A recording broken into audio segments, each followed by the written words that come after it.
Bonjour et bienvenue, voici notre tour d'horizon économique, géopolitique, énergétique et boursier. Et nous sommes le lundi 2 septembre.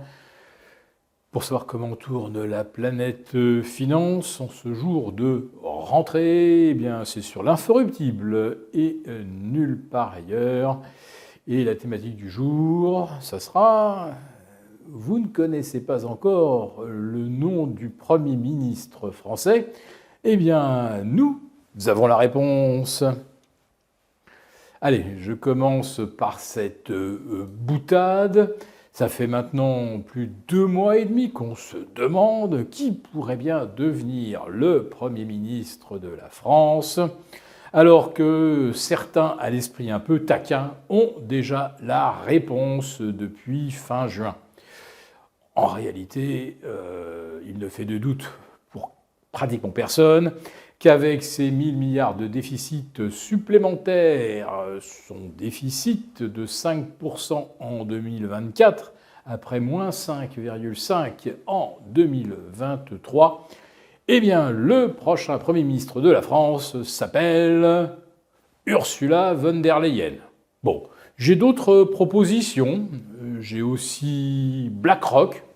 Oui, c'est pas complètement idiot. Et puis, comme conseiller économique, naturellement, Christine Lagarde, puisque c'est elle, en dernier ressort, qui rachètera la dette française si les choses devaient tourner au vinaigre cet automne. Car pour l'instant, elle est en pleine trêve olympique.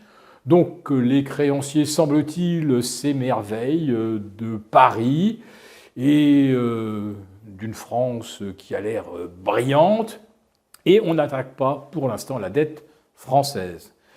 Les paramètres économiques pourtant sont quand même relativement médiocres. Elle est quand même une bonne surprise aujourd'hui, puisque le PMI manufacturier de la France rebondit de 10 au mois de juillet vers 43,9 au mois d'août. Alors je ne sais pas si on tient ce petit miracle, si on le doit aux Jeux Olympiques. Toujours est-il que c'est beaucoup mieux que l'Allemagne, qui reste avec un PMI proche de ses pires niveaux depuis 2009 à 42,4 contre 42,10 au mois de juillet. Et le PMI manufacturier européen rebondit symboliquement de 45,6 vers 45,8. On reste quand même largement en zone de contraction. Et pourtant, les indices boursiers battent record sur record. Alors, pas le DAX aujourd'hui, exceptionnellement. C'était le cas vendredi dernier, et je crois également jeudi, mercredi. Il y a quand même encore un petit suspense en ce qui concerne l'Euroforst 300, c'est-à-dire l'indice pan-européen, y compris les valeurs britanniques. Ça se joue à rien, même pas une poignée de points. Ça se joue à 0,02% près d'ici la clôture. Alors, l'inspiration ne viendra pas des États-Unis. Naturellement, aujourd'hui, c'est férié. C'est la fête du travail aux États-Unis. Les opérations reprendront donc demain à Wall Street. Alors ça explique évidemment pourquoi aujourd'hui il n'y a quasiment pas de volume en Europe. On est à 600 millions d'euros échangés à Paris au bout de 7 heures de cotation. On atteindra probablement le milliard pour le symbole d'ici 17h30, et puis on doublera le total à 17h35 avec les habituels arbitrages. On est de toute façon depuis des jours et des semaines sur des volumes qui se contractent régulièrement en Europe, ce qui signifie qu'en fait le rebond de 10% du DAX, de 10% de l'Eurostoxx, tout ça s'est fait dans un vide sidéral. Une nouvelle fois, vous vous attendiez à ce que je le dise, eh bien voilà, oui, ça remonte faute de vendeurs. Et on assiste à une hausse quasiment funiculaire. Je ne vous ai pas cité l'Euroforst 300 par hasard, puisqu'il a tout simplement aligné depuis le 5 août dernier 17 séances de hausse sur 18. Et aujourd'hui, ça pourrait être la 18e sur 19. ou de toute façon, il ne baissera pas aujourd'hui. Donc la série haussière continue. Alors j'ai pas grand-chose bien sûr à rajouter sur le comportement des marchés aujourd'hui, en l'absence des investisseurs américains, mais je vais quand même en profiter pour faire une petite leçon de choses en ce qui concerne la politique. Si jamais enfin le nom d'un Premier ministre devait tomber dans les 24 ou prochaines 48 heures, alors on entend beaucoup parler du nom de M. Cazeneuve. J'ai retrouvé une interview de ce personnage il y a 4 ou 5 ans où il disait qu'en aucun cas il ne serait jamais ministre de M. Macron. Il disait « cela n'arrivera pas, sortez-vous ça de la tête ». Alors ça sera peut-être Xavier Bertrand qui a le soutien de M. Darmanin. Du coup, M. Bertrand n'aurait pas le soutien de la gauche, ni du NFP, LFI plus socialiste. M. Olivier Faure, d'ailleurs, qui n'a pas été consulté, c'est un des rares, qui n'a pas été par M. Macron depuis 3 mois.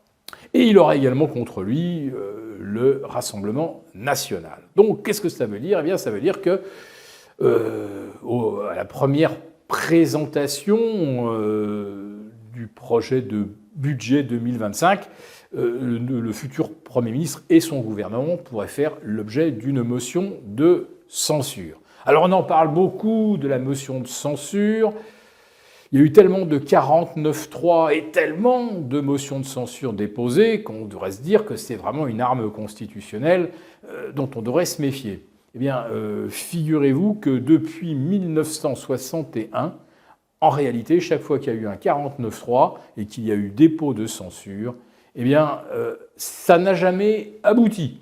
Quant à la censure du Premier ministre sur un projet politique ou à une motion déposée par des oppositions qui d'un seul coup veulent stopper l'action du gouvernement, il n'y en a eu qu'une seule qui a abouti. C'était en 1962, quand le général de Gaulle souhaita obtenir une modification de la Constitution pour justement présidentialiser le régime de la Ve. Donc les motions de censure, en l'espace de 64 ans, jusqu'à présent, aucune n'avait abouti, mais le passé ne garantit pas l'avenir, naturellement.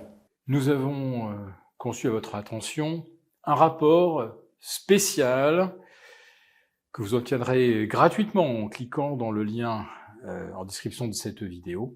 Un rapport spécial qui analyse toutes les conséquences économiques, financières et patrimoniales.